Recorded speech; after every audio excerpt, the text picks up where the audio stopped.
Hi, shalom. Good morning. It's morning in Israel. It's evening in Australia. It's mid-morning in Israel. It's morning for Dani. It's evening for Rosie, and we are global. Yes, ma'am. My name is Dr. Tova Goldfein, and we are here at TMS Roundtable Live with a very special Wednesday midweek treat. Hi, Rose. Take it, Rose. Hi, Tova. I want to introduce Dani. Now, hopefully a lot of you know her anyway, but she's going to give us a little bit of insight about this type of yoga. She's also going to take us through a few techniques. Now, just to alert you and get that feeling that I want to know about this, she's going to do a grounding technique, an embodiment technique. Remember, this is all with a background of chronic pain or autoimmune disease or all the variants of that. So keep in mind, you just don't have to have back pain. You have to have an opinion of yourself that you're not enough. And out of that will become a way of being grounded about yourself, about having an embodiment about yourself, knowing where your body is on this earth, breathing to stimulate the vagus nerve, and a somatic exercise that's visualizing your body in a safe place. Now, this is a constant problem for people with somatic pain because there's no safe place while you've got somatic pain. So by visualizing being grounded, being able to breathe, no matter how bad the pain is, being able to move gently and move your body so that energy rises up from your gut up into your head, or as the yogis would say, down through your head down. Yeah. And then she has several affirmation mantras. They're not like I'm going down the garden path to all the flowers, but it's more a mantra that allows you to see that you're safe, that you're secure, and you're loved. But she doesn't quite use those words that I use. She uses a broader group of words. So, Dani, welcome, and thank you so much. Oh, you're welcome. It's so lovely to see you both again. Hi, everybody out there. It's a pleasure to be back. I was just looking at the YouTube video of our last chat, and it's like 6 months ago now. It feels like longer, weirdly. But I remember it was actually on that last conversation that we spoke about this idea, this yoga idea. It was literally just the birth of an idea at that point. So it's great to see that, like, I can come back now and tell you all about how that's gone and what's happened for me. So do you want me to just jump in about like where I'm at and where I've come? Just a little recap from the last time. And then get to work, because we're here to work. Let's do it. You didn't want to take part 5 minutes ago. Now you want it. You're ready. I want you to start where you left off, because it was such an amazing idea, and you just took it and ran. And I decided another name for you is Dani's going to show us how to walk the hardest road, which is the road from the head to the heart. I love that. Thanks. I'm going to take that, steal that little idea, put that in my pocket. So like 6 months ago, it was around summertime. So I wasn't long back from the teacher training that I did in March for yoga teacher training. I'd come through that past year. I'd come through years of back pain, anxiety, various other symptoms now that I'm figuring out were all TMS, lifelong headaches, loads of other things that I had, IBS kind of issues and things like that temporarily. But the back pain was the biggest one for me. So after that, once I got well enough, I went and did the teacher training in India.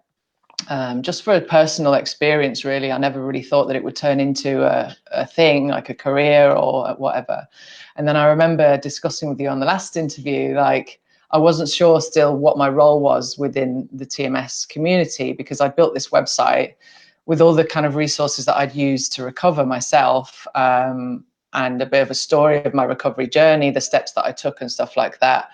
And the steps that were really sort of crucial to my recovery and how they happened.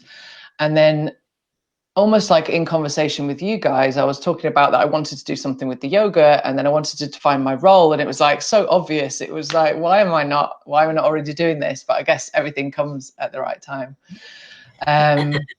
So shortly after that conversation, I put the ideas down about what I was going to do, but I didn't want to just be another yoga teacher, because, well, one, there's thousands of those, millions of those in the world that you can jump onto YouTube and watch, and they're great. But I think for the TMS community, there were so many other elements that helped me recover, and that help, you know, the other modalities in the TMS recovery world, that they help people, not just the movement aspect, not just the meditation aspect, not just somatic experiencing, not just self-compassion, you know. So I wanted to kind of meld all of those pieces together and create a bit of a hybrid class or experience for people that would embody all of those different things. So a lot of Dr. Sarno's teaching was, you know, put very black and white, was you need to get back to some kind of movement in your TMS recovery, however that looks for you. Everybody's very different. Obviously, if you're an Olympic athlete previous to TMS hitting you, then you can work towards building up your strength and getting rid of your fear to get back to that kind of movement. For me, I'm not an Olympic athlete, but I was always obsessed with yoga. And I thought that was the perfect sort of bridge between being frightened about moving and being very still and atrophied and very just, you know, lying down for like almost 3 years. I didn't have any kind of movement in my life really at all. And I was scared, which is so common. You know, fear fuels TMS. Fear is everything in this sort of community. So Sarno's principle was, you know, get back to movement without the fear factor, though. And I think there's a bit of a grey area there for a lot of people that are recovering, to go, well, I'm frightened of moving. It hurts when I move. How do I bridge that gap between where I am now and where I want to get to? So that's why I created a very low level, entry level, beginner friendly, even more than that. Like, there's a few levels to the sort of experience that I offer, which I'll go into. But the different elements that I've kind of melded together in this offering are getting back to movement without fear, which I've mentioned, which is obviously crucial. But the main factor, even more importantly than the movement factor, is the nervous system settling element that yoga, meditation, and breath work offers. Just in traditional yoga, it does that anyway. But there's various breathing techniques and gentle movement and meditation practices and mindfulness that literally stimulate the vagus nerve, which is the nerve that is in charge of your parasympathetic nervous system activation.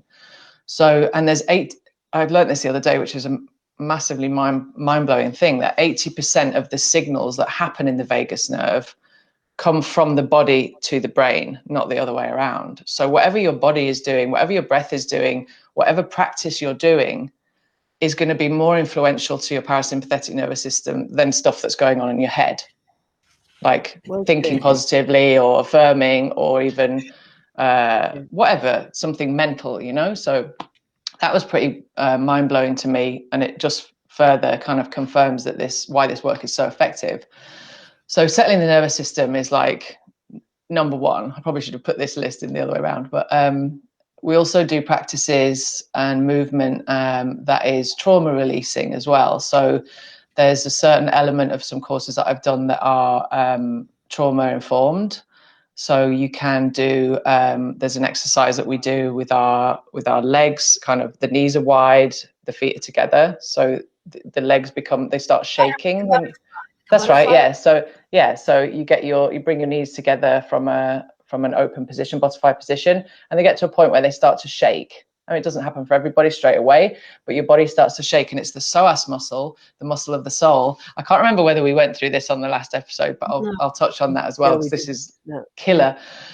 The psoas muscle. This is going to go really tangenty, by the way, because my mind is like. Sounds like me. Yeah, and the psoas muscle is such an important muscle. There's so much emotional world around the psoas. It comes from actually the front of the lumbars, and it connects to the top of the thigh. Yeah, so it runs from your last rib, so right in that area where so many people suffer, and this is what my theory as to why this is actually why lower back pain is so common in TMS. It runs from your last rib. It's very sort of inside. It's not right on the outside, so it's one of your deepest muscles. Yeah, layers deep. It runs from the lumbar spine, and then it goes through and into the front of your hip flexor and connects to your leg. So it's this long, deep kind of diamond-shaped muscle. So it's called the muscle of the soul in yoga, which was so mind-blowing when I found out about this on the teacher training. I was telling a friend of mine that was training with me, like, oh, I've got this back thing, and I was stressing out so much about the course. It started to flare up, obviously. Will I be good enough? Will I be able to do this? Freaking out. And she said, no, that's not I thought it was my QL muscle that was contracted and stressing and spasming. And she was like, no. She was a acupuncturist. So she starts to have a little faff around my back, and she was like, no, this is your psoas muscle. Do you know that the psoas muscle is the muscle of your soul? And I was like, what are you talking about? But tell me more, like, this sounds fascinating. And basically she led me to this article and all this information and learning now that I've done that the psoas muscle is the first muscle and the most kind of triggery muscle that controls your fight or flight response. So it gets you ready to fight, it gets you ready to run. So, logically, if you're constantly in a fight or flight state, your psoas becomes constricted and contracted chronically, right? So no wonder people get hip pain, no wonder people get pelvic pain, no wonder people get back pain, no wonder this is like, it feels like, when a lot of TMS people suffering from back pain, you get kind of hunched over like this, right? You can't even stand up right. That is a chronically contracted psoas muscle. You literally can't stand up. Obviously sitting down a lot and all that kind of stuff and not moving your body really doesn't help that. But that was something that was just mind-blowing to me to learn. Yeah. And so this trauma release exercise that we do, it really helps to release the psoas muscle and just releases trauma from your body, basically. So another element that we work on in the classes is self-compassion, which I think is absolutely crucial in TMS recovery. Like, if you hate yourself and you're fighting against yourself, you haven't got a hope in hell getting to the end of the journey. So we work with affirmations. The way that I teach is very compassionate. We do a really beautiful self-compassionate meditation at the end of every class. I do readings and stuff like that. And just sort of, even in the grounding exercise that I do at the beginning of the classes, is very much just accepting yourself, being embodied in the space, and getting out of the monkey mind, making sure that you're kind of comfortable, even if you are experiencing discomfort, just to feel okay with that, like to literally get comfortable with the discomfort. Yeah, not reject it. Yeah, not fight about it, right? So there's a huge part of this stuff for me and my recovery was just like throwing down the weapons, like stopping battling. It's not a battle, it's not a war. I did a post about this the other day. Like, I see a lot of people post in the groups about I'm going to win this, we're going to beat this, guys, we're going to do this, we're going to fight till the end, we're going to win the race. It's like, I get that, because it feels like you're battling against your body, or your body is fighting against you, but it's not. Your body's trying to protect you, your body's trying to keep you safe, or rather your brain's trying to keep you safe.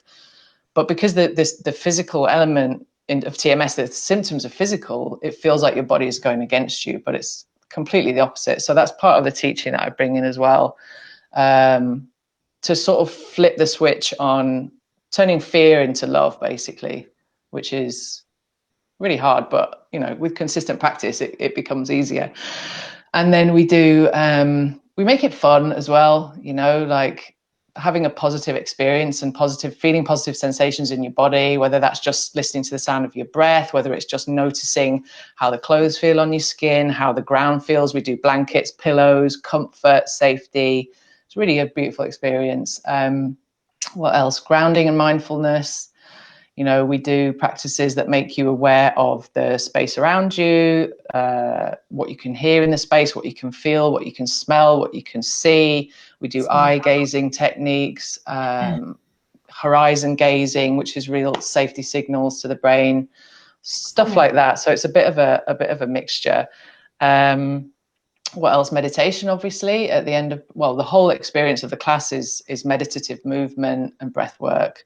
So we connect our breath pattern to the movement that we're doing. So whether that's just a circle of the head, like we'll roll the head and we'll do an inhale at the top of the head and an exhale down the bottom. So there's always like a connection between the breath and the movement, which changes everything. It's not just like, oh shit, what have I got to do with my arm now? What's she telling me to do now? I can't reach there. You know, it's very sort of soft and gentle. We do affirmations, which you mentioned, Rose, in some of the classes, to just sort of reaffirm to yourself that you are safe. I'll give you a little example of that when we do the demo in a moment. Breath work is probably, I always say that this is the most important part, but the meditative side is equally important. They're all as important as each other, but breath work for me has been completely transformational, really. You can pretty much pull yourself out of a panic attack with breath. And now there's conscious breathing, belly breathing, listening to the sound of your breath, just certain types of rhythmic breathing. We'll do a technique in a moment that stimulates the vagus nerve directly by creating a vibration in the throat. So it's like it literally stimulates the nerve and it creates a really calming effect. It also makes a sound that makes your mind focus on a sound and focus on something going on in your body rather than what's going on in your monkey madness. Also, the fact that the classes and this experience is led by someone that has been through this process. Like, you know, you could go online and do yoga with anybody online, but it wouldn't necessarily be a TMS informed approach. Like the principles of TMS teaching I include in these classes. Connecting to your emotions is a huge part of TMS recovery, feeling your feelings in your physical body rather than thinking your feelings, which I didn't only realize recently. What, you don't think your feelings? What? You feel them? I had no idea. Like, feel your feelings to me was like, it was a word. I didn't know what it meant. But I teach people we have beautiful curated playlists that we have in the class, which are really kind of emotionally connective. Someone called me an emotional DJ the other day, which was quite weird.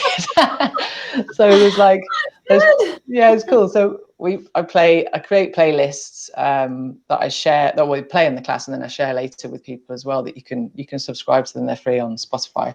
That are like heart-led music. It's music that makes you feel something. It makes you connect to yourself, makes you connect to your emotional world. And there is quite a lot of, emotional release in the class as well. So not in a sad way necessarily, but in like a relief way. People are coming home to themselves and not ever having done that before. Like particularly the first time they practice, I get quite a lot of feedback after first practice of people saying, wow, I just lost it. Like I was sobbing, like I had no idea where I was. Let me interrupt. Sure. Sadness is most important. It's about self-love. Right. Because you only are sad if it's something that you've lost, something important to you that you've lost. Yeah. So absolutely. When they come home to you and they're sad, it's the beginning of their healing journey. So. Yeah. It's really beautiful. And it just goes to show that and I've felt this myself, that I never realized how much I missed myself. You can get so caught up in this battle and you can do this your whole life and not even realize who you even are. Like, who are you? And do you even like that person? Are you actually authentically yourself? Well, so there's a lot. People aren't. Yeah. Most people aren't. Yeah. I don't think. Beautiful balance is that, you are high energy, you are up, you are on. And I'm thinking she's going to be doing some kind of power, hot yoga. And here you are in the polarization, in the beautiful balance of Dani. That Dani can be on and Dani can be doing, and Dani can be like right there. Dani's like right there. Dani's got an answer for everything.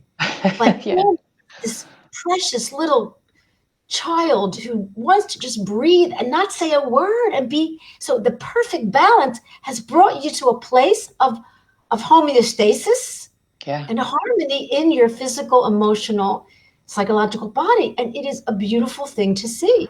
Yeah. Because most people that are very active want to jog, want to do marathons. Yeah. And And so it's not about the quiet people doing yoga. It's about the balance of what we need in our brain. That's right. And it's such a common thing as well in TMS suffering, that we are, overachievers, over perfectionistic. We try really hard. We do things 100 miles an hour. So this is a real lesson in slowing down and that's it, slowing down and stopping freaking out. If that's not very technical, but that's the basis of it, is just accepting where you're at, listening to yourself, trusting your body, trusting your own experience and your own pace of however this goes, and stopping the fight, stopping the war that you've got going on that doesn't exist, and just accepting whatever pace, however your own journey unfolds for you is however it's going to unfold for you. Everybody's different. But yeah, this has been a massive healing journey for me as well, doing this, because I've actually realized that I'm not the 100-mile-an-hour answer for everything person. I mean, I am a bit, but that was all of who I was before. That was it. I was this crazy, gregarious, life of the party, always had an answer for everything. You're absolutely right. Always loud, laughing, crazy, sweary, drinky, that person, which is still there, but I didn't realize that this was inside, and how healing that is, and how it's been for me. And teaching people is still healing me at the same time. So I'll have a crazy stressful day, come to class, everybody's in a different state when they join, but so am I. And I can be at level 10 stress, and by the end of the class I'm ready to have a cry in the bath as well. It's a beautiful thing. So before you go on, I want to just answer Amy's question. What does it mean to feel your emotions physically in a positive light versus just in your head? When you journal, you write your emotions. How do you then feel that physically as a positive thing? Well, it doesn't have to be a positive thing at all. It's neither positive nor negative. It's emotions. It just is. So what I do, and I learned this via journaling as well, because I didn't know how to feel before I did journaling, and that's what Journal Speak, Nicole Sachs's method, taught me, was literally how to feel. So not only was it releasing suppressed emotion and addressing stuff that I wasn't happy to address before, it taught me how to feel. So I would go to my journal and I would recall an experience that was particularly traumatic or just stressful, day-to-day shit, whatever it is. I'll write out as much as I can to sort of set the scene on what was going on, how I thought I felt. But then I'd close my eyes, I'd put the journal down, and I would just notice what is actually happening in my body and really try and tune in. And it's hard to begin with. You're like, well, I feel hot. I always feel hot. I hate journaling. I feel tired. I get this sort of fatigue, resistance to journaling. But that's a feeling too. And also resistance is a feeling too. Feeling nothing is a feeling. It's a block, that is a feeling as well. Yeah. It blocks a feeling. So if you feel blank and you feel like a wall's up, that's a feeling too. It's like a disassociative sort of feeling. So that's something to even feel. So I close my eyes, put the journal down, and I will just notice what's going on in my body. The majority of the time, it will either be overheating, sort of slight shaking in the solar plexus area, like a vibrational feeling if it's stressful, if it's hurting, heaviness, feeling like gravity's just got really strong, like heavyweight arms, tingling in the hands. It can be anything. It can be really subtle as well. It really takes a while to kind of tune into that subtlety, what's going on in your body. Breathlessness is really common. I know Amy suffers a little bit with that as well. She attends my classes. Hi, Amy. It can be anything. You can even get a little flare of symptoms. So I know she deals with sort of arm pain and numbness and stuff like that. You can get a flare of that symptom. You can get a bit of a tummy ache. You might get a tummy rumbling. You might get a headache. Really subtle changes in your body that happen when you experience. I want to see I was curious what Rose, I hear Rose talk about this, and it's over and over. I want to hear the answer from everybody. And we develop our own, sense of emotions and feelings. So maybe Amy can get another point of view. I mean, Rose, when we feel if Dani's feeling she's not breathing clearly, or there's a shortness of breath. I mean, what do we say? Oh, so I'm this is where the words. Anxiety. Yeah. Okay. So, but what's under the anxiety? Fear or fear? And then there's fear, underneath the fear is fear of being found out, fear of having our own opinion, fear of being criticized. And that fear then comes out, and you need anxiety then to shut the fear down, and then you need pain to shut the anxiety down. Right. So when we do something like yoga, we're actually going to the vagus nerve, as Dani said, and we're calming our bodies down. And when you calm your body down, you can then go back to what are those feelings? Why are they just a thought about a feeling? Why aren't they a feeling in my body? Because we're an embodied creature. So when we're only in our heads, we've got a wall across here, and you can't go down. Anyway, keep going, Dani. I was just going to address. That's exercise. okay. I was just going to address the part of Amy's question that says, how do we feel emotions in a positive light? There's no reason to positivize. Is that word? Positivize anything. Just experience it for what it is. If it feels like shit, it feels like shit. And that's not bad. It just get comfortable with that. Yeah. Like let that belong. Like it has its space. Like invite it in for tea. Take it for a meal. That is what it is. Like just befriend it. Befriend whatever experience you have. Because if you try and fight it or you try and twist it into something positive, the opposite's going to happen. It's not. You don't need to do that. Just experience it. Yeah. And also you're focusing on that rather than what's going on in your gut. Yeah. Anyway, you're trying to fix something or change something. And I think there's a big part of this as well that is letting go of the trying to change something, letting go of the like releasing the need to be different than you are is key, because you can't force anything to change. Obviously we can do breathing techniques that bring you out of a fight or flight state. We can do practices that calm your body, calm your mind. Over time that has a dramatic effect on your symptoms and on your physiology and all of that, but you can't fix TMS. You can't. It's impossible. You can't force it. Exactly. You can't. You're not broken, but also you cannot force something to happen with action. It will happen as a sort of a byproduct of exercises that you do, or patience, kindness, emotional feeling, that kind of stuff. It's like a byproduct of that work rather than it being a fix because of the work. Does that make sense? Well, TMS is a paradox. I mean, we get control by letting go. Yeah, that's it. You can only change when you stop trying to change. That's right. No, it's like I know, right? Yeah. Thanks for the advice. What are you talking about? I know it doesn't make sense at first, and I get that. And this is always a difficult thing as well, because you can say this to people like when they're first starting their journey, and they're like, "What are you talking about? What do I need to do to fix this? Give me a program now." And I'll be an A student at it, and I'll do all my homework, and I'll make sure I'm the best. And it's letting go of all of that, but it takes the time it takes. It's just the way it is. You can only say something so many times. You almost have to hear these things a million times before they actually make sense, and they'll only make sense to you when you're ready to hear it. Yeah. There's another point to that, and that is that we need to be receptive. Yeah. Because the barrier, the mind, that racing mind, what did you call it? A monkey mind. Monkey mind. Yeah.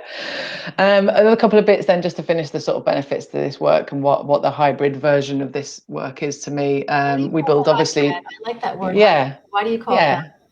Well, because it's such a mixture of things. It's not traditional yoga. Like it's not. If a traditional yogi came and saw what I was doing, they'd be like, "It's not yoga. What are you talking about? Who cares? It's different." Yeah, exactly. I don't care.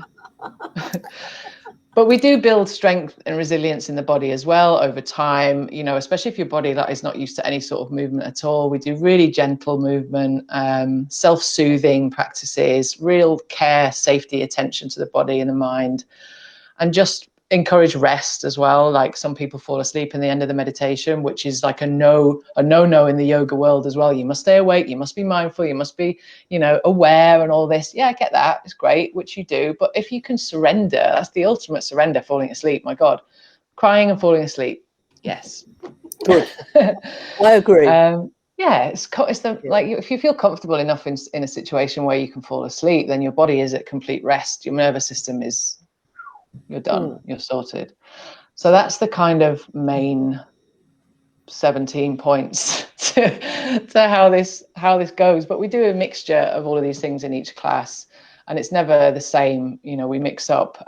So the way that the classes go is we'll do a little welcome chat, then we do a grounding technique to start, to just bring ourselves into the space and make sure that we're not overthinking everything, and that the excitement of starting the class or the fear of starting the class goes away.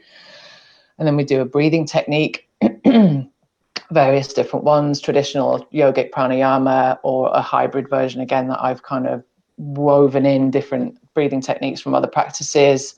We do some basic movement, some really simple movement, but it depends on the type of class. So I've got 3 different levels of class now. I just introduced the lowest of low level classes this week, which is one of the most favorite parts of the class that I've introduced in other classes before. It's called Yoga Nidra.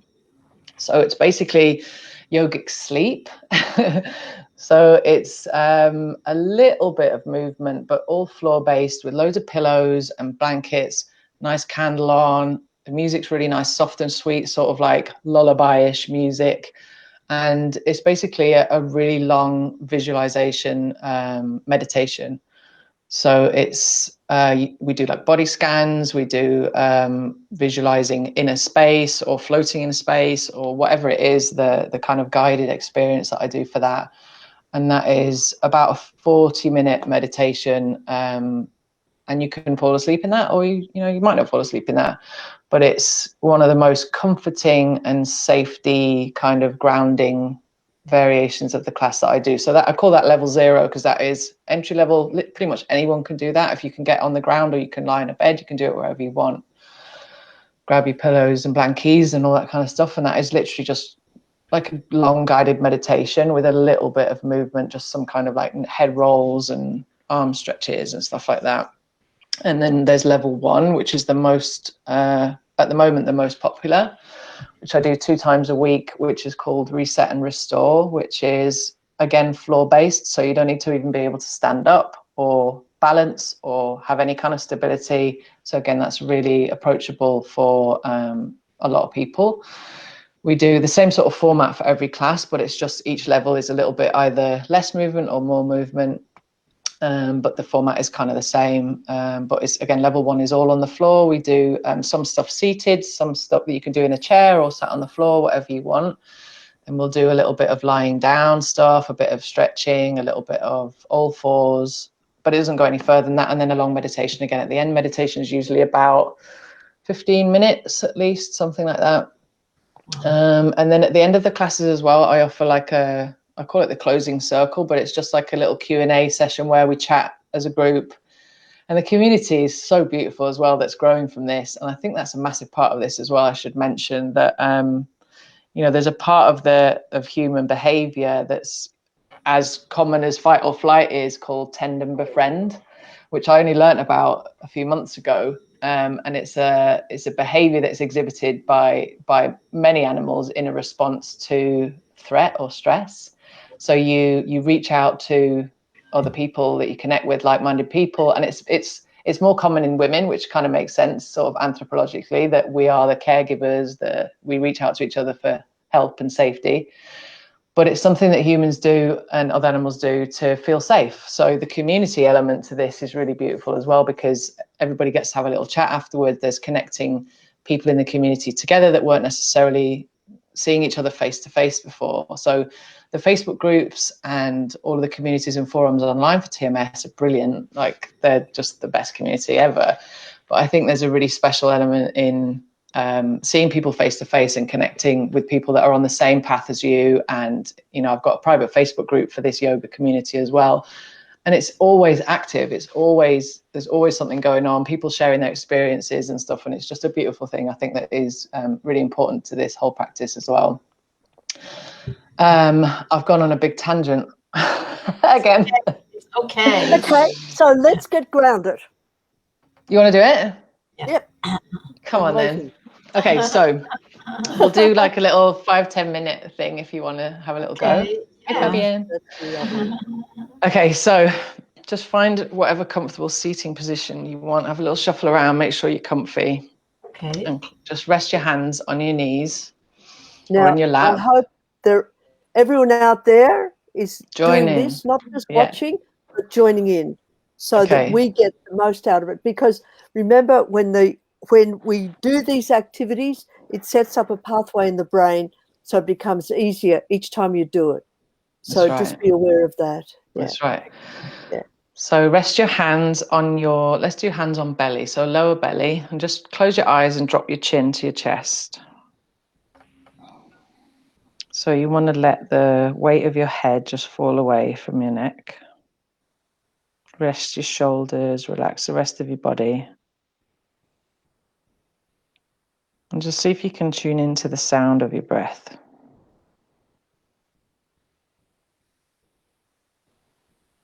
Don't force the inhale or the exhale. Just let your regular breathing pattern soothe your body as you listen to that sound.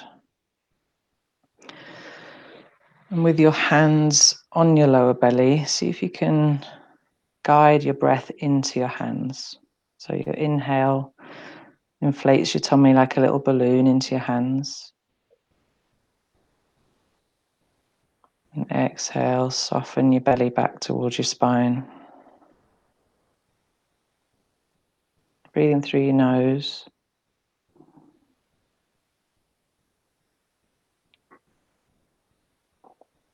Notice the coolness of the air as it passes over your top lip on your inhale.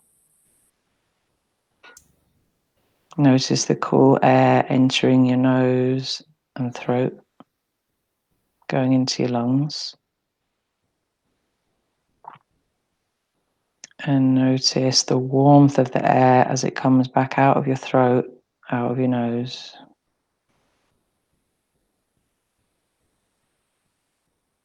See if you can consciously slow down your breath.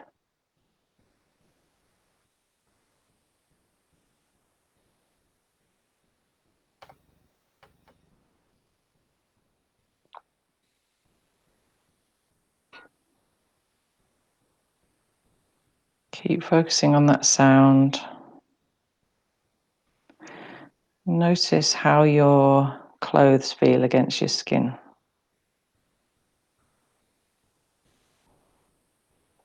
How the hair feels against your skin. Maybe you can feel the air coming in and out of your nose. Maybe your hands are warm against your belly. Maybe they're cold.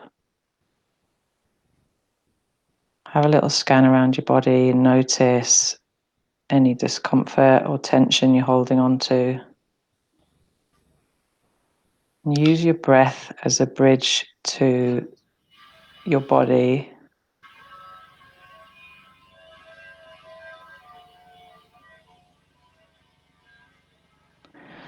And see if you notice your heart rate starting to slow down.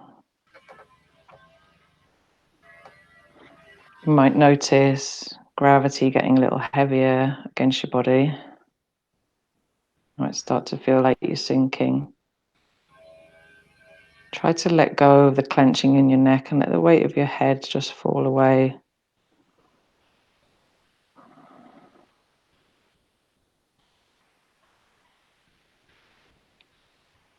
And see if you can elongate your exhale slightly longer than your inhale. So we could count to this. Let's see if we can inhale to 4 counts. So 1, 2, 3, 4. Hold for a second. Exhale for 5, 4, 3, 2, 1. Inhale again for 4, 3, 2, 1. Hold. Exhale for 5, 4, 3, 2, 1. Do one more round in your own pace.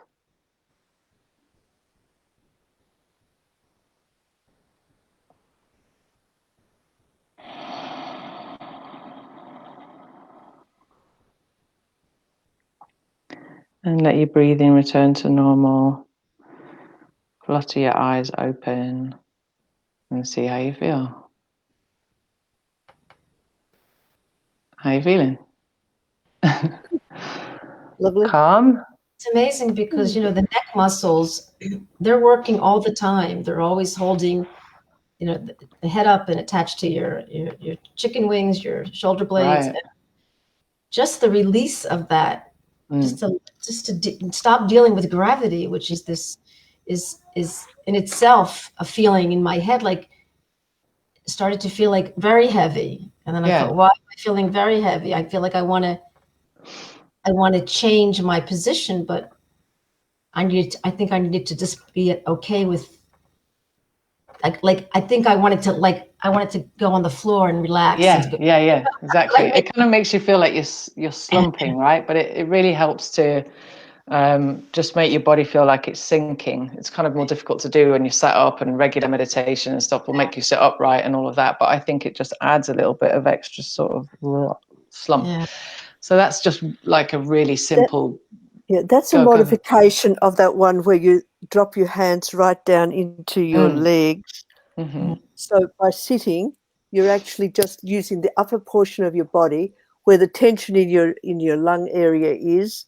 Mm-hmm. So when the anxiety comes up and you have your racing mind, it won't work anymore. The racing mind won't work because the head has fallen down into the chest, and the softness of the shoulders then prevents the racing mind from operating. Right. So if you see it like that, you'll then get more benefit out of it.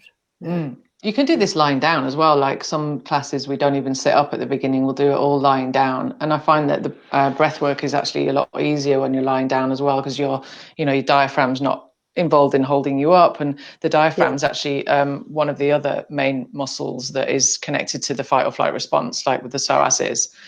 So, that chronically contracts your abdomen when you're stressed, and you can get, tummy issues and all that kind of stuff, chest, shallow breathing and stuff. So that was another thing I wanted to mention. But Dani, if you're lying down, how can you, it becomes a strain then if I was lying down. You just tuck your chin in if you're lying down. You don't drop your head. If we're sat, we drop our head. If we're lying down, we just tuck the chin to elongate the back of the neck and bring a bit of space into the spine. Oh, good. Thanks for clarifying that. Yeah. So do you want to do the one breath work exercise? It's a quick question. And there's a comment. I just like to show the comment. Tamara Bell, I love how you allowed us to breathe the last breath at our own pace. I was starting to feel overwhelmed counting with you. That was great. And that leads to a point I want to make, which is so profound. And Fabian will relate to this because she did a little bit of, she knows about the presence process, and Michael Brown in the presence process, what he went all over the world searching for the right kind of breath. Now there's no right kind of breath. There's breathing is breathing, and you can count, you can not count, you can stop, you can not stop. It's fascinating to him, and he felt this was for him how he worked out being in the present. And he did follow a woman who's supposed to be very popular. I never heard of her because I'm not in the breathing world. I mean, I'm breathing, but I'm not in the world of breath work. Oh, I'm pleased to hear that. Yeah, that's good. Yeah, so that's no, nice to hear. No, like I knew nothing about this lady, but supposedly she's very popular. And her work, which I found it fascinating, was just breathing in and out, not holding. And I don't think you had us hold. You were just kind of breathing in and out. There was no holding, which is a different kind of breath. And why he felt that was so strong, because we're breathing like that all the time. So we're just enough. So his MO was, let's get conscious about that breathing. Let's take that breath and learn to be mindful. And then we can be mindful, in the Himalayas, because we now have become mindful of just my normal breath, and they call it the conscious breathing. And that was my take on it. And I found it fascinating that just to breathe normal. So you're right, Tamar. There's no rule. No, there's just different kinds of breathing, but to be conscious. The counting thing was just a suggestion to show you how to elongate that exhale, because some people kind of might get a bit confused into, well, how do I do that against, how short does my inhale need to be? Or there's a lot of overthinking that goes with stuff like this, especially if it's a new practice to you. So, but this goes for all of the elements of my class. Everything is at your own pace. You don't have to follow my rhythm of anything. So I'll give maybe 1 or 2 rounds of a suggestive way to do a practice, like breathing. And then the rest of it will be, once you've got the hang of what we're doing and the pattern of what we're doing, the rest of the exercise will be at your own pace. I rarely do the counting thing. That was kind of just a suggestion, really. But yeah, a lot of this is find the instruction, understand what the suggested instruction is, and then, do it at your own pace and however you feel. So there's no forced big belly inhale. There's no, anything that's going to feel strenuous or overdone or that doesn't feel comfortable for you. You want to find whatever comfort is good for you, Could you write to Fabienne and say it's not supposed to be relaxing? Yes, some agree with you. Yeah, there's a few different types of breath work. Like Wim Hof is very famous now for his breathing technique. Oh my goodness! I know. How has he made such an empire out of one type of breath work and getting in a cold bath? I know. It's amazing. So what is that doing? What is that doing to the nervous system? So it's doing the same thing. It does activate the parasympathetic nervous system, but it gives you a very much more. It's more taxing on the body, but it also is very energizing. It sort of smashes you out of an anxiety state, as does his cold water bath into a free state. Yeah, so that's it. You go from the highest level of anxiety to the absolute lowest level of anxiety. We just talked about that healing is a personal thing. And there is and healing is a personal thing every day of the week. And for women, healing is a personal thing every day of the week, every hour of the day. Exactly. Healing is a personal thing. And that's what's so beautiful. Find your thing and know that and let it change. Let it evolve. Yeah, exactly. Everybody's journey is going to be completely different to the next. What works for me might not work for you in exactly the same way, but the principles of TMS healing, TMS recovery are all the same. Feel your feelings, feel safe, right, and trust your body and trust that you're not broken. There's very sort of basic principles that underlie every single type of modality that exists in this community.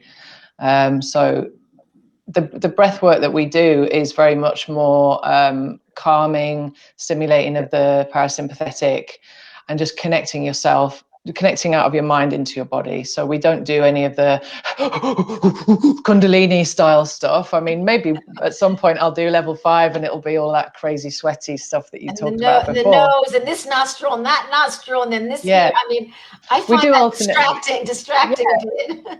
We do one type of alternate nostril breathing, but I don't do all of that witch finger and hold and 10 seconds and all that kind of thing. We just cover one nostril and breathe through the left nostril and then swap. And once you've got the pattern of it, it is. But it's super calming. I mean, there's so many different ones. My favorite one is called the humming bee, and this is one of the favorites of the group as well. So by humming the exhale, it elongates the exhale, which has a instant safety signal. You say the word hum? You just go So so you can either do an open mouth version, which is a chant, the Om chant, or you can do a closed mouth version. Sigh, because I like that. It's important to like a sigh. It's like this. And then the full version of Brahmari pranayama, it's called. You cover your eyes and you close your ears with the thumbs. Yeah. So you're in a completely sort of closed space. You can't see, hear, or anything. Take a deep inhale into the belly and then you just hum it out. And the amount of vibration that goes on in your head when your ears are closed and your eyes are closed, it focuses your mind on the sound. The vibration focuses your attention out of your mind into your body. It's like a full-on vibrational experience in your body, in your chest and your head. And it stimulates the vagus nerve. So do like 10 rounds of that and you are just like sleepy and calm. The humming stimulates the vagus nerve. That's what you That's right. Yeah. So the singing, Om chanting or humming is doing the same vibrational thing, and it literally touches your vocal nerve. Your vagus nerve goes right through your vocal cords. So that is literally going, hee, hee, hee, hee, parasympathetic, come and play. Did you learn in your studies, Rose, just correct me if this is right or wrong, doesn't just the breathing stimulate the vagus nerve? It does. Yeah. What I was saying before about the 80% of the safety signals that go to the brain from the body happen, that is through the vagus nerve. So breathing, movement, anything that's happening in the body, the vagus nerve goes through your respiratory system as well as it does your vocal cords. Yeah. Our viewers could actually look at Dr. Omar Hirsch's program on Monday, because again, he spoke in that area, and how feelings come up out of your body and experiences a wholeness in the torso. Anyway, that's just a side. There's loads of information about it online, but if you look up polyvagal theory, there's a book about Porges. That's right. Yeah, Stephen Porges got a book called Understanding Polyvagal Theory or something like that. That's a brilliant book. But there's loads of stuff online. A lady called Irene Lyon, I don't know if you've heard of her. She's a nervous system specialist. She's amazing. She's got a YouTube channel and she puts out loads of free content. She does somatic movement, Peter Levine style stuff. But she's an amazing nervous system specialist. So if you follow her on YouTube and on Instagram, she puts out loads of free information about nervous system. What's her name? What's her name again? Irene Lyon, Lyon. There's a post about her on my website as well. If you go there, that she talks about, look, it's a real crossover with TMS. It's basically nervous system regulation and how anxiety comes up when you are digging into your feelings, and symptom imperative kind of crossover stuff as well. Really interesting. She's amazing, real smart lady. But yeah, that's all like polyvagal theory stuff. I just love the science side of this. And I think there's really important to say as well that, yoga can be perceived as a very woo-woo, spiritual type practice where it's all, Hey, why are you negating that? No, I think it's spiritual practice, but it's based on science. Like that's science. Right. Science makes it work. But it's not woo-woo. No, it's not woo-woo. No, I'm woo-woo. Some people who are very orthodox or conservative, they see it as pagan or something like the witches, and it's right. It's so not. It's even Kabbalah. It's even back in all the religions have come from that place, and all the religions smoked marijuana and smoked pot and did herbs. The hippies knew. Hippies knew what's up. No. I wouldn't go up to Jerusalem if I were you, Tova. With that opinion, stay in Tel Aviv. Oh, I love it. I was going to say something then quite profound, and now I can't remember what it is. That's okay. My mind's all over the place. You say is profound. Yeah. Except it's not. Okay, so we've done grounding technique, we've done embodiment technique, we've done breathing. Yeah, I showed you the humming bee. Let's do the so as part of the end. Yeah, so part of the sort of grounding exercise that we do at the beginning of class, we'll do, well, this is, sometimes I'll do this. So if you just go back to that calm space, close your eyes, drop your chin, and just let yourself relax again, soften your shoulders, soften your body, and just see if you can recall a moment in your life that you felt joyous. Maybe it was a special day or with someone special in your life, a joyful day, a day you felt super grateful or appreciative of something that happened to you. Breathing slowly into your tummy, just recall the details of that experience. Maybe crack a little inner smile and notice how that experience and the feeling of that experience and the memory, let it fill your body, let it fill every corner, every cell with a shimmering positive feeling. Notice how your body feels when you think about that memory. Maybe you feel warmer, calmer, softer. maybe just more relaxed. And if there's still any discomfort anywhere in your body, just send it some love with that feeling in your body of that experience. Let your breath soften any discomfort in your body, any tension. And really lean into that loving feeling that you have for that experience. Let it fill your body. Take a nice long deep breath into your tummy and sigh it out through your mouth. Big deep breath into your tummy. Sigh it out through the mouth. And flutter your eyes open. Back in the room. I have a question. Why is it hard for us to quiet down? Why is it not a place that? Yeah, I mean, I'm ready to quiet down at night, but I need to quiet down various times in the day. Yeah, we're so used to be running on 100 miles an hour. That is our default state. Like, it is hard, but it becomes easier. Stay with me a moment. Yeah. Just remember that you've got squatters in there that you've welcomed in, and they won't go away. And they're talking to you all the time. Yeah, and that's reminding true. you about how dumb you are, or how stupid you are, or why did I do that? And if that person hadn't looked at me that way, I wouldn't have felt so bad.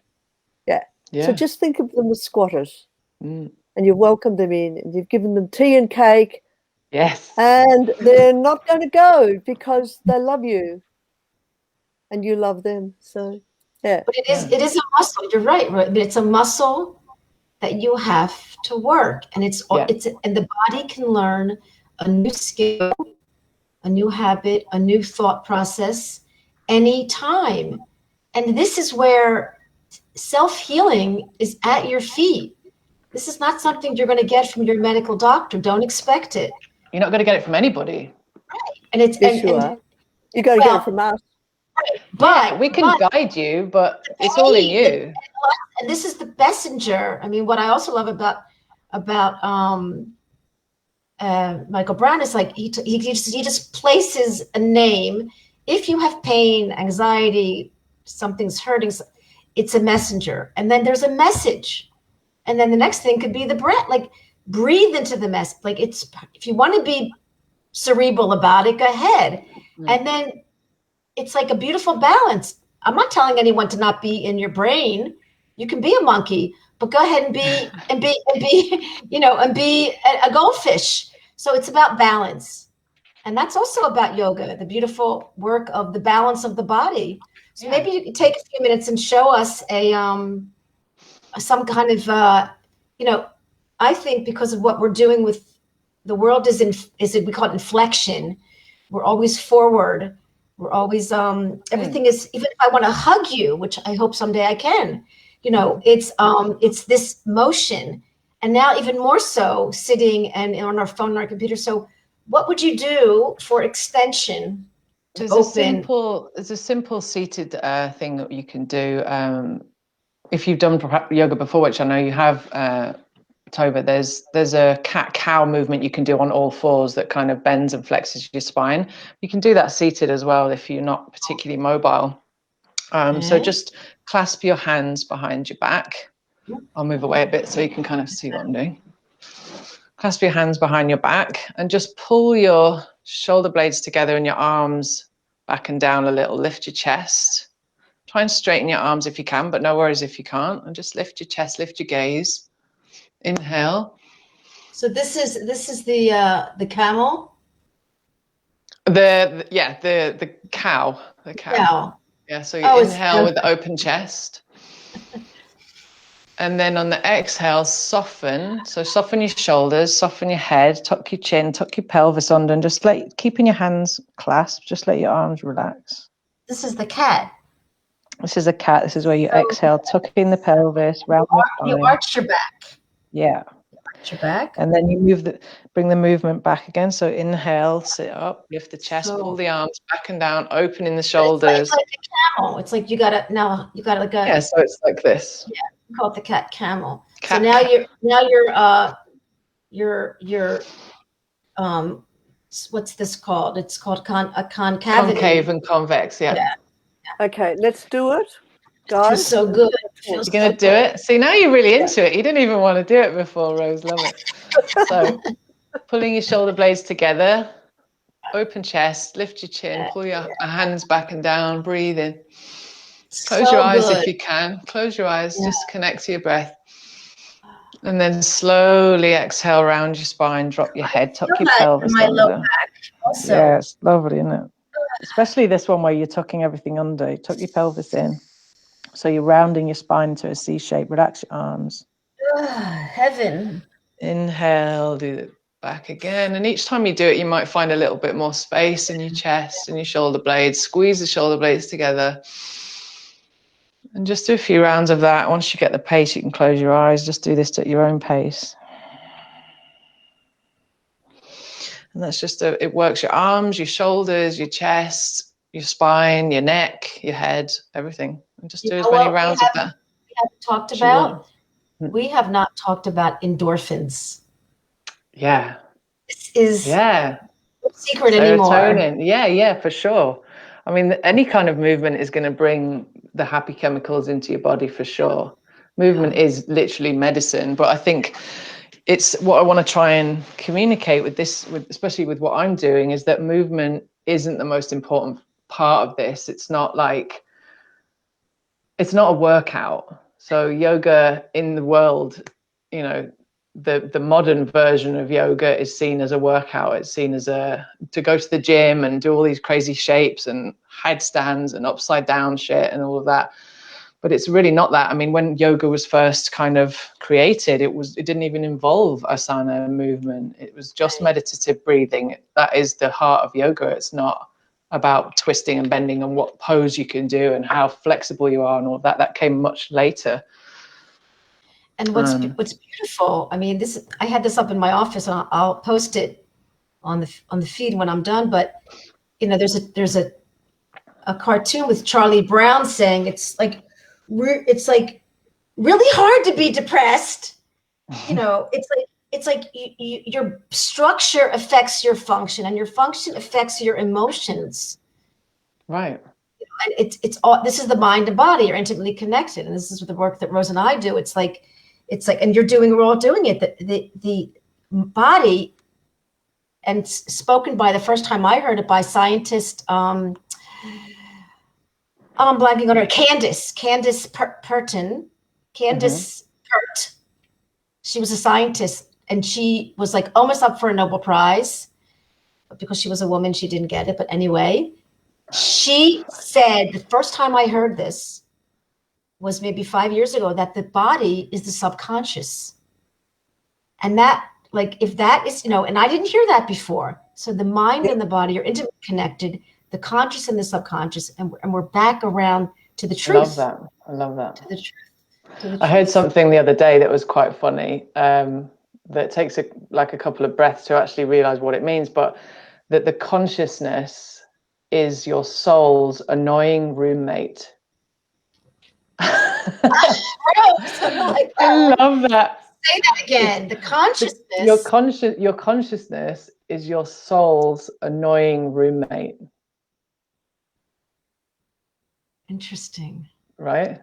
It's like who you really are, what you are underneath all of this nonsense that goes on in your conscious world is the real you. Like, and yoga in a way, well, in many ways, is the bridge between that craziness of your conscious world and actually your real self, your real inner wisdom, intuition, you know, the perfect sort of healing space that is, and the practices that we do is like, it just brings you home to that. It brings you home to yourself. Yeah, your real self. Yeah. Which might sound like complete BS if like you've never heard of this kind of stuff before, but once you start to practice it and really experience what the feeling that this work gives you, it becomes really apparent that you weren't really listening to what was really your real self. You're thinking everything, you're overthinking everything. Everything is a conscious thought, everything is a conscious decision, or an overthought, procrastination, catastrophizing monkey, rather than the real beautiful soul that we all have inside. And it's all that we can lead then by love and not fear, if we listen to that real well said. self. Thank you. Lead by love, but not fear. I love that. Yeah. And Rose being a nurse and a midwife, and being very much in the medical world, and my experience as a chiropractor and being involved in all the different worlds. I mean, I want to say to the audience and to the universe and to us that the fear of the moving is so much more. And Howard Schubiner said that. What I mean by that is you cannot hurt yourself by moving a little bit. And if you hurt yourself, you're going to be okay. See, it's that thing of like, and if you hurt yourself, it's okay. You need to trust your body that you can not freak out. On the response to hurting yourself. So I want people who aren't moving and are scared to move to practice that muscle of the fear, like the phantom leg, the leg is gone, the fears. But the point is, there's a condition that I'm going to hurt myself and a lack of trust. Okay, so you hurt yourself. You can take care. What do you help me, Rose, here? Tova, it's the other way around. Go ahead. It's like stepping off a big wall or a big thingo into space. Yeah. Yeah. So you're asking people to overcome the fear, but you've got to remember what's behind the fear of doing the wrong thing. And you're on a precipice, and you're going to step out into space. And when you step out into space, you find the ground. But the mind is saying, it's too far. Yeah. But if they fall, if they physically, like, they don't if fall, they do, but their fear of falling is so huge. Right, but if they have confidence and they have a trust and a love. You can't have a trust. If you've got a poor attachment, you can't have trust.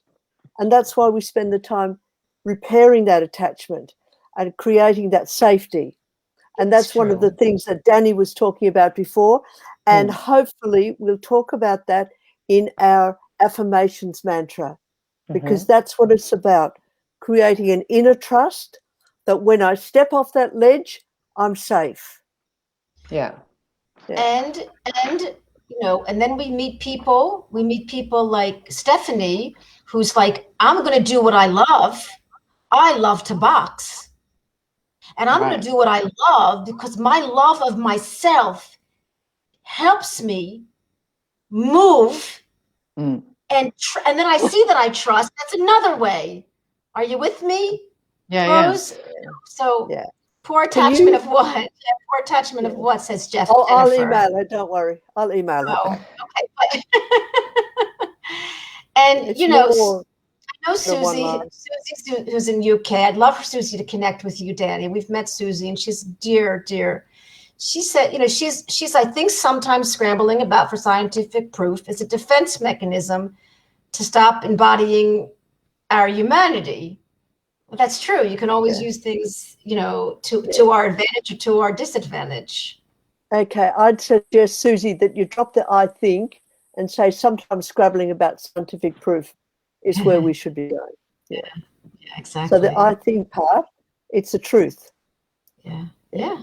Not just a thought. Exactly. And that's okay as long as we're aware of it. Okay, now let's do the mantra.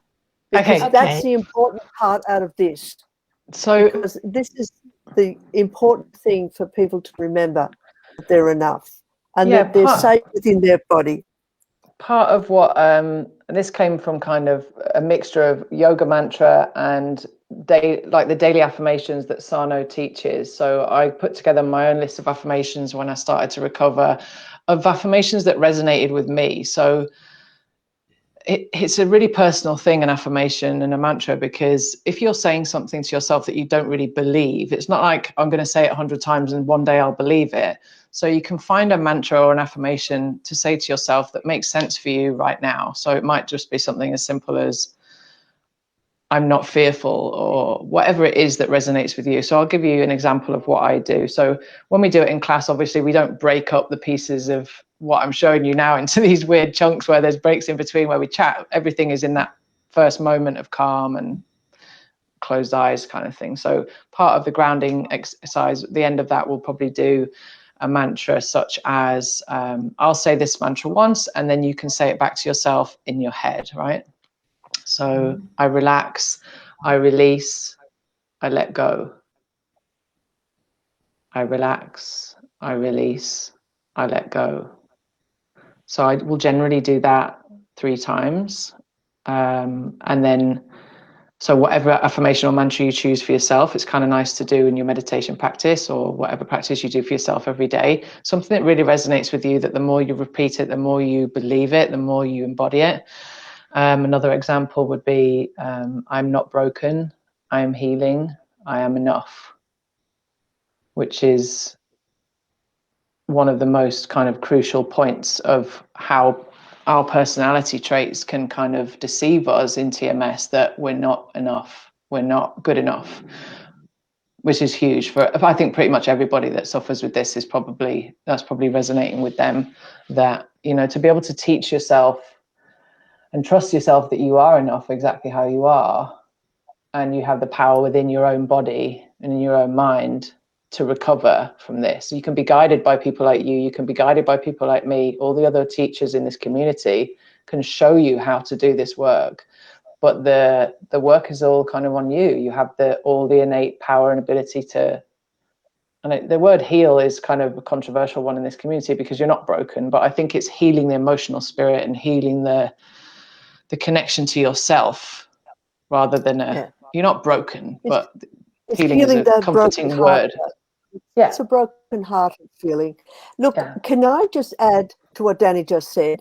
You know, when she's saying these affirmations, she's saying repetition, but actually the repetition is important, but the most important component of this is to observe the times that you say that's not true or I don't believe it. And remember, they're the squatters in your head that are telling you that, not you. Yeah, absolutely. And I think awareness is a huge thing for this sort of recovery as well, because you get so used to beating yourself up or not feeling good enough, criticizing and stuff like that, that as soon as you actually realize, Rose and I call it.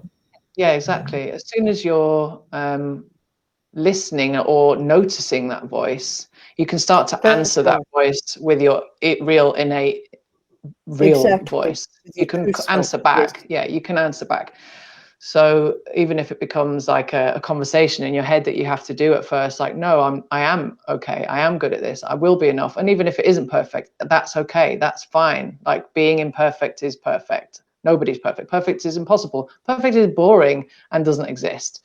So perfect is God. He's like on vacation. Yeah. I mean, there's nothing that is perfect other than, you know, really what your real self is. It's perfectly enough. Like, But it takes time. It takes repetition. It takes learning. It takes the time for your brain to actually get the message and for you to really believe that, and listening to that intuition voice over the anxiety voice, and understanding which voice is which and how one feels against the other, to notice which one is the intuition and which one is the anxiety mind talking. But it takes time, but you will start to really recognize the difference between those two voices. Change. The brain can change. The brain can change. The thoughts can change. The actions can change. The body can change. The body is made for change. Exactly. Yeah, absolutely right. So could you make your offer on the because and then if I put this out to the universe, the offer, I mean, it'll be nice, very nice thing. Yeah, well remembered. I'd forgotten about that. So I want to just offer your listeners a free trial of a class. So I'm going to create a coupon code in the system when I finish this call. Let's call it TMS Roundtable, just to be easy. So all one word, TMS Roundtable. If you go to mytmsjourney.com/yoga, we can put this, I guess, in the notes and in the posts and stuff after, but mytmsjourney.com/yoga. And then if you go to book a class, you'll be able to have a free class of either a live class or an on-demand class. So I launched on Monday the on-demand library of videos of previous classes. So whether you're in the right time zone to attend the live class or not, you can still take advantage of the free introductory class. So that will take off the cost of the drop-in class for you, and you can make an account there and sign up for a live class or a it's mytmsjourney.com/yoga. Okay, so my TMS Journey .com/yoga. /yoga. And And then put in the code. The coupon code will be TMS Roundtable. I'll put it all in caps, all one word. And then anybody that wants to, my TMS horny, really? Oh, I love it. They know. My fingers. Anyway, do you forgive me? So that will give you that. Yeah, I think it's funny. Whatever. Are you sure you forgive me? Oh, of course, my darling. I get 2 free glasses. And that will get you a free class to give it a go, and just see what you think. There's 3 levels, as I said. There's level 0, which is yoga nidra, meditation, really simple basic movement, lots of pillows, comfort, floor-based stuff. Level 1 is all floor-based stuff, a little bit more movement, but still very modifiable to whatever struggle you have. And then level 2 is more standing poses, but a really similar kind of flow with the meditation and the breath work and the mindfulness and stuff. We just, in level 2, we do a little bit more standing poses, and we do like a balance exercise. But otherwise, it's pretty much the same kind of format of how we, all those elements that I spoke about are in all the classes. Just depends on what kind of level of movement you're comfortable with. So you can start with level 0, just come for the meditation, get a little feel for how things go.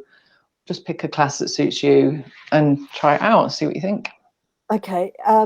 People with PTSD would be well advised to spend some time doing yoga, being part of a yoga group. And with Dani doing it very quietly and the breathing, it makes a lot of difference for people with PTSD, because the flashbacks and the jitteriness will dissipate. Absolutely, and the feeling of being secure and safe will build for you. Yeah, for sure. Anyone who knows anyone with PTSD, get them to look this up. It's very soothing, and it'll stop that cycle of jitteriness and jolting and jumping at loud noises or doors banging or whatever. That's right. Yeah. It's a safe space, basically. I've created a safe space for people to come, and you don't have to do the moves, you don't have to do the breathing, you don't have to do the meditation, you don't even have to close your eyes if you don't feel safe to do so. There's loads of different cues in the class that I give for people that struggle with PTSD and stuff like that. The music is very calm and quiet, and the voice is calm and quiet. And 100% sure that anyone, I know some people with that recovered from corona, they have some taste and smell. I am 100% positive that this work would help them. It's massively beneficial in so many ways. Definitely, I think there's just the element of relaxing the nervous system is beneficial on all levels for people that have struggled with, and just imagine like the after, what are they calling it, the after effects of coronavirus is commonly now kind of referred to in this community as TMS in itself, or it is like a form of PTSD to go through something like that is so fearful and so scary and crazy in the world at the moment. No wonder that people are suffering with different symptoms for prolonged amounts of time. Hey, Jenny. Look what Jennifer said. Yeah, I never thought that either. I thought my voice was really like, wah! Yeah, but when apparently there's another one in there. Well, maybe if you're a party animal, it's like that. But when you're I've worn myself out.